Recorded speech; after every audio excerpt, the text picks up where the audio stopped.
Hola niñas, hola niños, ¿cómo están? Espero que muy bien.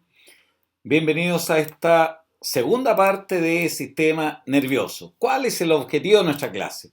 Conocer los principales tipos de neuronas, la estructura de ellas y la función de sus principales partes.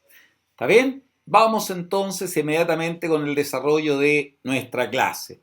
La neurona entonces. Él es don Santiago Ramón y Cajal, haciendo observaciones al microscopio óptico, por supuesto, todavía no estaba el microscopio electrónico, observa que las neuronas no están conectadas físicamente una con otra, sino que hay un espacio entre ellas.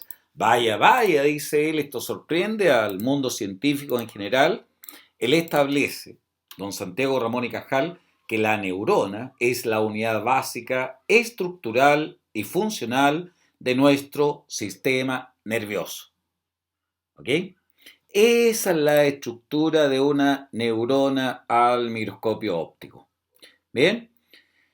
¿Qué es la neurona entonces? Ya lo habíamos señalado, es la unidad básica, estructural y funcional de nuestro sistema nervioso. ¿Está bien? Se pensaba que era un montón de cables conectados, tal como los cables eléctricos de una casa, pero no. Sorpresa, no hay una conexión directa física entre la mayoría de las neuronas, también hay una sinapsis eléctrica que ya vamos a hablar, sino que hay una hendidura, una brecha, un canal entre ambas. ¿Está bien? Entonces cuando les pregunte más adelante qué es la neurona, ahí está.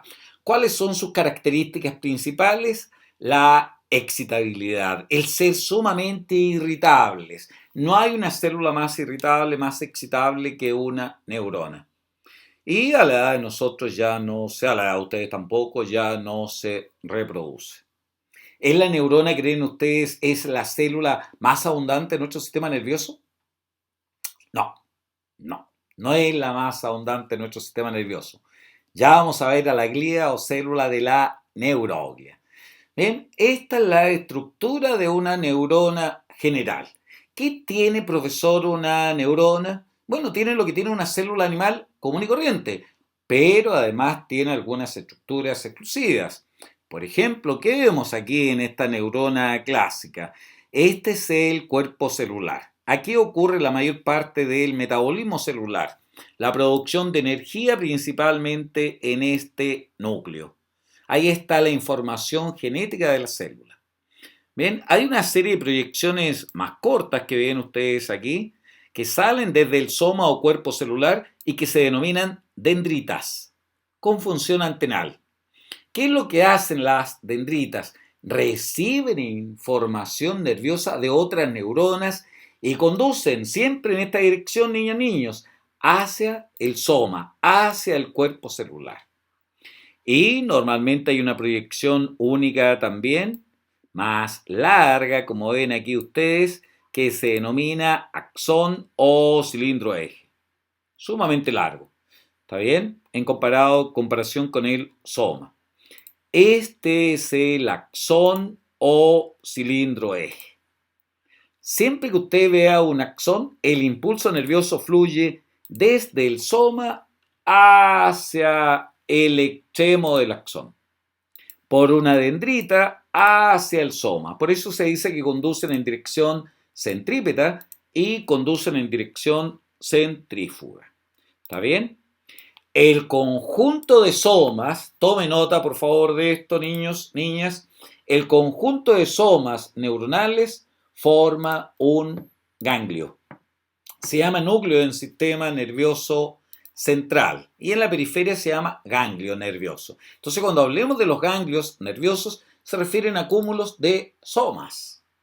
Y cuando hablemos de un nervio, por ejemplo, el nervio ciático, el más grande que poseemos en nuestro cuerpo, es un conjunto de somas, de axones, en este caso de axones. De somas es un ganglio, conjunto de axones forma un nervio, conjunto de axones.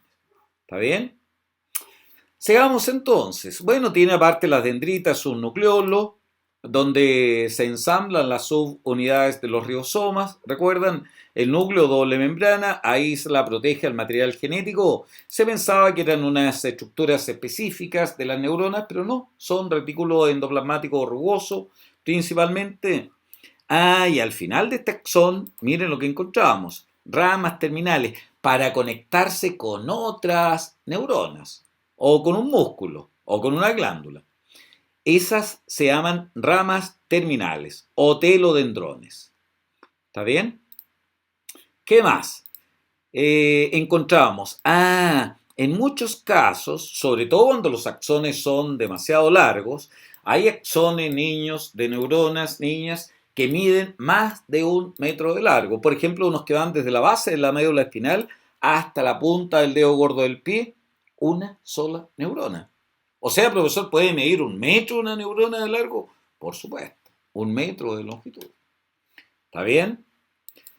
Y estas neuronas, las más grandes, tienen normalmente una cubierta alrededor. Suponte tú, si esto fuese una neurona, ¿tengo un lápiz? Una neurona, y se enrolla alrededor de él como un scotch, como un parchegurita. Ese enrollamiento es una célula, ¿ya? Que se llama célula de Schwann en sistema nervioso periférico o de la neuroglia en sistema nervioso central y forman una vaina de mielina. O sea, esto que vemos aquí, profesor, ¿qué es? Células. Una célula, dos células. Si es de la periferia esto, de Schwann, 3 células, 4 células, 5. Ah, o sea, así como los cables eléctricos están cubiertos por un plástico encima, así una neurona está cubierta por la vaina de mielina. Pero, sorpresa, no es continua, no es así, sino que entre una y otra, ven mis manos no separadas, entre una y otra existe un espacio que se llama nodo o estrangulación de Rambier, que es el que vemos aquí. ¿Está bien? ¿Qué más entonces? ¿Y para qué es esta vaina de mielina, profesor? Esta vaina de mielina le permite a la neurona conducir impulso nervioso a mayor velocidad que si no la tuviese. Ustedes se fijan que por ejemplo, si alguien les pide que tomen algo en el aire, las pueden tomar sumamente rápido, ¿verdad? ¿Por qué? Porque las neuronas que coordinan la actividad motora son neuronas con mielina. Entonces, si a usted le pone una neurona con mielina y una sin mielina, ¿cuál conduce más rápido el impulso nervioso? La neurona mielinizada. ¿Está bien? La neurona que tiene esta vaina de mielina. Aquí esta parte del soma, cuando sale el axón, se forma una especie de conito, como un cono de helado, ¿no es cierto? Se llama cono axónico. Y ahí están las principales partes de una neurona. ¿Está bien, niños? ¿Niñas? ¿Sí? Vamos a ver otra más adelante. Esta es la que van a encontrar ustedes en su libro. Esto es lo que tienen que manejar muy bien. ¿Qué vemos aquí entonces? El soma o el cuerpo celular, ¿se fijan? El conjunto de ellos que formaba un ganglio o un núcleo. Estructura entonces que contiene gran parte del citoplasma. En ella está el núcleo, almacenado el material genético. Regula todo lo que ocurre en una neurona. ¿Está bien? Segundo lugar, tenemos estas proyecciones cortas, sin mielina.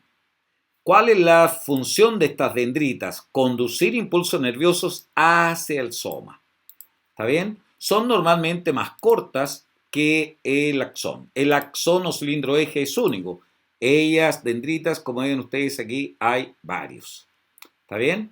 ¿Qué más? El axón o cilindro eje o fibra nerviosa cuando está revestida de mielina es una proyección del soma más larga que la mayoría de las dendritas. Conducen impulsos nerviosos desde el soma hacia el extremo de ellos. ¿Está bien? Ahí está, hacia los telodendrones, hacia la terminal axónica. ¿Qué es lo que tiene esta neurona aquí, este axón? Mielina. ¿Quién forma esta vaina de mielina? En sistema nervioso periférico, las células de Schwann. ¿Está bien? ¿Cómo se llama el conjunto de somas? núcleo o ganglio. ¿Cómo se llama el conjunto de axones? Nervios. En sistema nervioso central se llaman haces. ¿Ok? En la periferia se llaman nervios. O sea, un nervio, ¿de qué está formado, profesor? De un conjunto de axones. Usualmente con vaina de mielina. Terminal axónica o terminal sináptica. Esta neurona va a establecer un contacto con otra neurona u otra célula excitable. Esa conexión entre dos células excitables, niñas, niños, se llama sinapsis. Y como les dije recién, no hay una conexión física directa, hay una hendidura, una brecha, un canal entre ambas. ¿Qué más? Esto no de Rambier. Veíamos que esta célula de Schwann con esta otra que formaron mielina, una esfingomielina, una grasita en su interior, ya la vamos a ver, ahí se ve el núcleo de la célula de Schwann, no están conectadas físicamente. Hay un espacio entre ellas. Ese espacio se llama nodo de Rambier. ¿Está bien? Vaina de mielina, no hay problema. Veamos esta neurona con en otros esquemas. Ahí está, ¿verdad? El soma o cuerpo celular, dendritas conducen en dirección centrípeta el impulso nervioso, por el axón en dirección centrífuga. Tiene una vaina de mielina formada por células de Schwann en el sistema nervioso periférico, ¿verdad? Núcleo se ve de la célula de Schwann, 2, 3, 4, 5 células de Schwann. Está la terminal del axón con la cual se va a conectar con otra célula. ¿Está bien? Esta vaina de mielina entonces, miren, ahí está la idea, bien representado en este esquema. Está el axón y en él se enrolla esta célula formando la vaina de mielina o vaina de Schwann. Función que le va a permitir esta vaina de mielina a la neurona, conducir impulsos nerviosos a mayor velocidad, y la segunda función le permite un ahorro energético en la conducción del impulso nervioso. ¿Está bien? Entonces, una neurona con mielina comparada con otra igual, pero sin mielina, la neurona con mielina conduce impulso nervioso a mayor velocidad, y en segundo lugar el gasto energético, que ya vamos a estudiar en la próxima clase, el gasto energético es menor. ¿Está bien? ¿Se hicieron una idea de cómo es esta vaina de mielina? Entonces ahí hay una célula que se enrolló, tal como mi mano se está enrollando alrededor de este axón, que está representado por el lápiz. Así se enrollan estas células de Schwann formando la vaina de mielina. Y el espacio que queda entre una célula y otra se llama nodo o nudo de Rambier o estrangulación de Rambier. Esta es químicamente, pero es solo para carácter ilustrativo, niñas, niños. Esta es la esfingomielina, el material grasoso aislante que hay en el interior de las células que forman la vaina de mielina o vaina de Schwann. Hemos tenido una visión entonces general de una neurona con sus partes y funciones. Vamos a ir relatando un poquito más adelante. Vamos a ver ahora una clasificación de neuronas. Miren, pero veamos antes, miren la cantidad de dendritas que puede tener una neurona. Profesor, ¿y por qué tantas? Porque tiene que recibir información de otras neuronas. ¿Cuántas neuronas creen ustedes que podrían conectarse con ella? ¿10? ¿100? ¿1000? ¿5000? ¿10.000? ¿100.000? Y más. O sea, profesor, una neurona puede recibir hasta más de 100.000 sinapsis. Sinapsis se llaman las conexiones entre dos neuronas con otras neuronas. Fantástico. Pero usualmente hay un solo axón. ¿Se fijan? Un solo axón.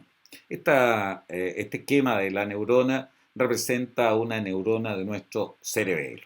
Y aquí tenemos una neurona bipolar porque tiene dos polos. Vamos a ir hacia la clasificación de ellos inmediatamente, como las que se observan en nuestra retina.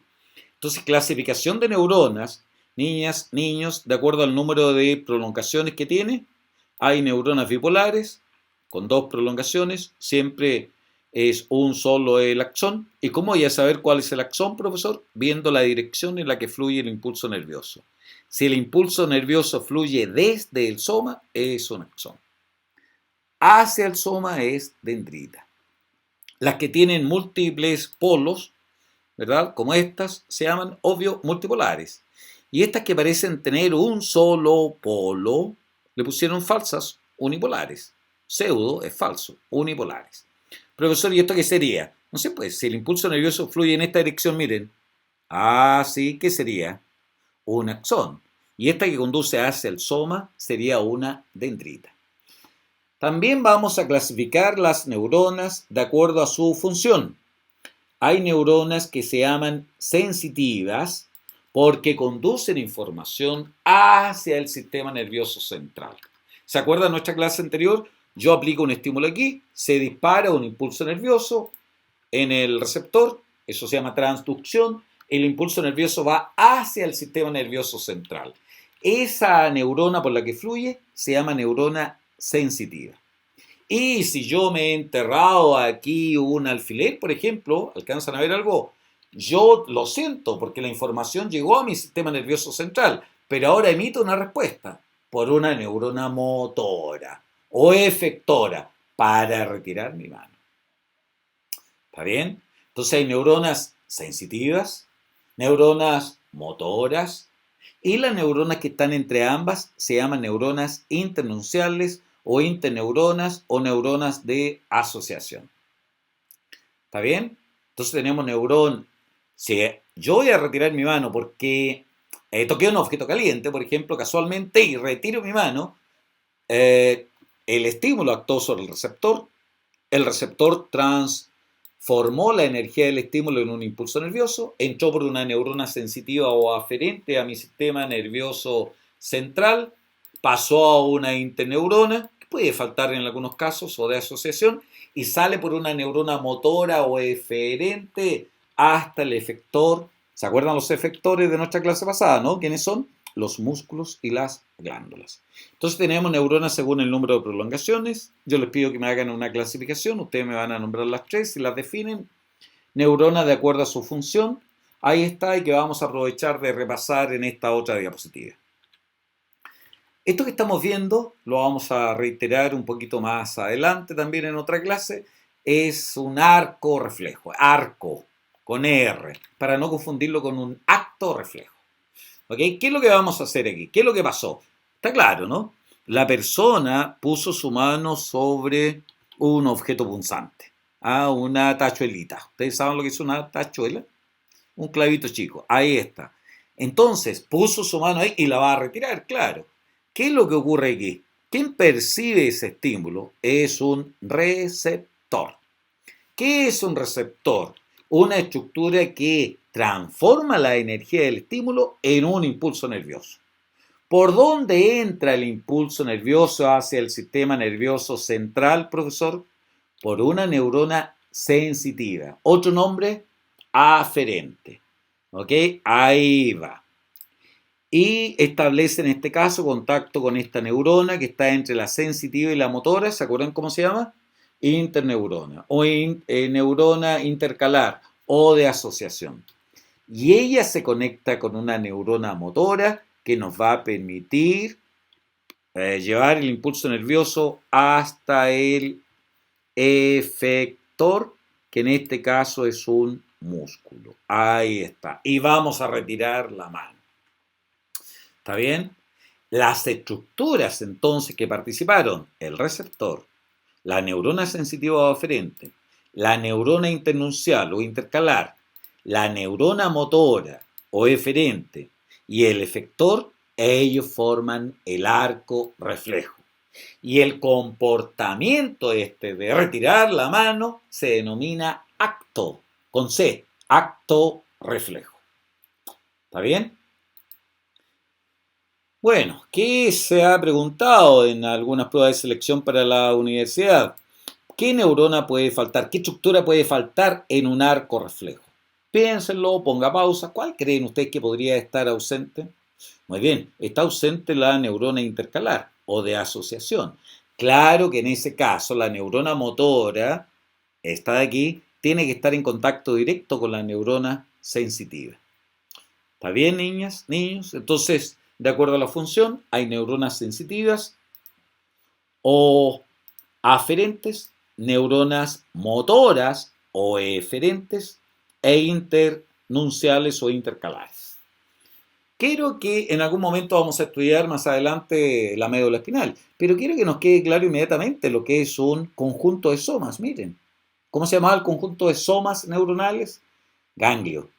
Ah, este es un ganglio. Entonces, cuidado que hay ganglios del sistema anexo al circulatorio, los ganglios en donde se da la lucha contra algunos gérmenes, y están estos ganglios nerviosos. Cuando el médico nos examina, los ganglios son los ganglios del sistema linfático, que funciona como un anexo al sistema circulatorio. Ahí a veces se llenan de bacterias y producen la inflamación del ganglio y el dolor. ¿Está bien? Pero estos son ganglios nerviosos, conjuntos de somas. Entonces ustedes, cuando vean un arco reflejo, pueden reconocer al tiro, niñas, niños, la neurona sensitiva de la neurona motora, porque solo la raíz sensitiva tiene estos ganglios. La motora no. ¿Y dónde está el cuerpo, profesor, de la neurona motora? Aquí, en el sistema nervioso central. ¿Y el cuerpo o soma de la neurona sensitiva? Fuera. O sea, yo les podría preguntar en nuestra prueba, ¿qué pasará si se secciona, si se corta o se destruye aquí? ¿Qué perdería esta persona? Sensibilidad. ¿Y si se corta acá? Motricidad. Muy bien. ¿Me he hecho entender, niños, niñas? Cualquier consulta, ya saben, vía webclass, estoy para ayudarlos. Aprovechemos de ver también la conexión, ¿cómo se llaman? Las sinapsis, de acuerdo al tipo de conexión. ¿Está bien? Recuerde que la sinapsis, ¿qué es? Es la conexión entre dos neuronas o entre dos células excitables cualesquiera. Sinapsis. Entonces aquí tenemos una neurona y otra neurona. Como es una sinapsis entre el axón y el soma de otra neurona, se llama sinapsis axosomática. ¿Ok? Si es la conexión entre un axón y una dendrita, se llama sinapsis axodendrítica. Ahí se alcanza a ver que no hay una conexión física directa, ¿verdad? Y si hay una conexión mucho menos frecuente, claro, entre un axón y otro axón, se denominaría sinapsis axónica. Entonces hay una sinapsis, la más frecuente, ¿cuál cree usted que es? Entre un axón y dendrita, sinapsis axodendrítica, axosomática, y la menos frecuente es la axónica. Les dije recién que, aunque nos cuesta entenderlo en un principio, la realidad es que en nuestro sistema nervioso central, por ejemplo, en nuestro cerebro, en el cerebro brillante que tienen ustedes, no son las neuronas las más abundantes. Las más abundantes son las células de la neuroglia, ¿ok? Que desempeñan funciones de sostén, protección, nutrición. ¿Qué son, profesor? Mira, ahí está la neurona. Aquí tenemos dos tipos de células de la neuroglia o células gliales. Estas, que son las más frecuentes, son los astrocitos. Estos astrocitos, mire la ubicación que están. Aquí, donde están, entre un vaso sanguíneo y la neurona. Participan entonces en la nutrición de las neuronas, en el sostén de las neuronas. ¿Okay? Ellas captan el exceso de neurotransmisores también. Ellas forman parte de la barrera, los astrocitos, para que no se olviden, forman parte de la barrera hematoencefálica, que impiden que muchas toxinas no ingresen a nuestro sistema nervioso, que es fantástico, a nuestro sistema nervioso central, al cerebro. Fíjense que estamos tan protegidos, pero igual algunas sustancias se escapan, ¿no es cierto? Hay gente que consume alcohol y le afecta al sistema nervioso central porque logran atravesar esta barrera hematoencefálica producida por los astrocitos. También están los oligodendrocitos. Estos oligodendrocitos se enrollan alrededor de las células en el sistema nervioso central. ¿Qué forman entonces? Muy bien, la vaina de mielina en sistema nervioso central, porque las células de Schwann son las que lo forman en sistema nervioso periférico. Recuerden que el encéfalo y médula espinal es sistema nervioso central. ¿Está bien? Y todo lo demás es periférico. Están las microglias también, que no se observan acá, que son parte de nuestro sistema inmune y actúan fagocitándose cualquier elemento patógeno, cualquier cuerpo extraño. Restos de células, los microcitos actúan fagocitándolos. ¿Ya? Son células del sistema inmune que encontramos en el sistema nervioso. Entonces, en el libro de ustedes, para que le echen un complemento a esta clase, nos da esta definición. Son células gliales, dice, más abundantes, funciones como nutrición, sostén, protección y eliminación de desechos.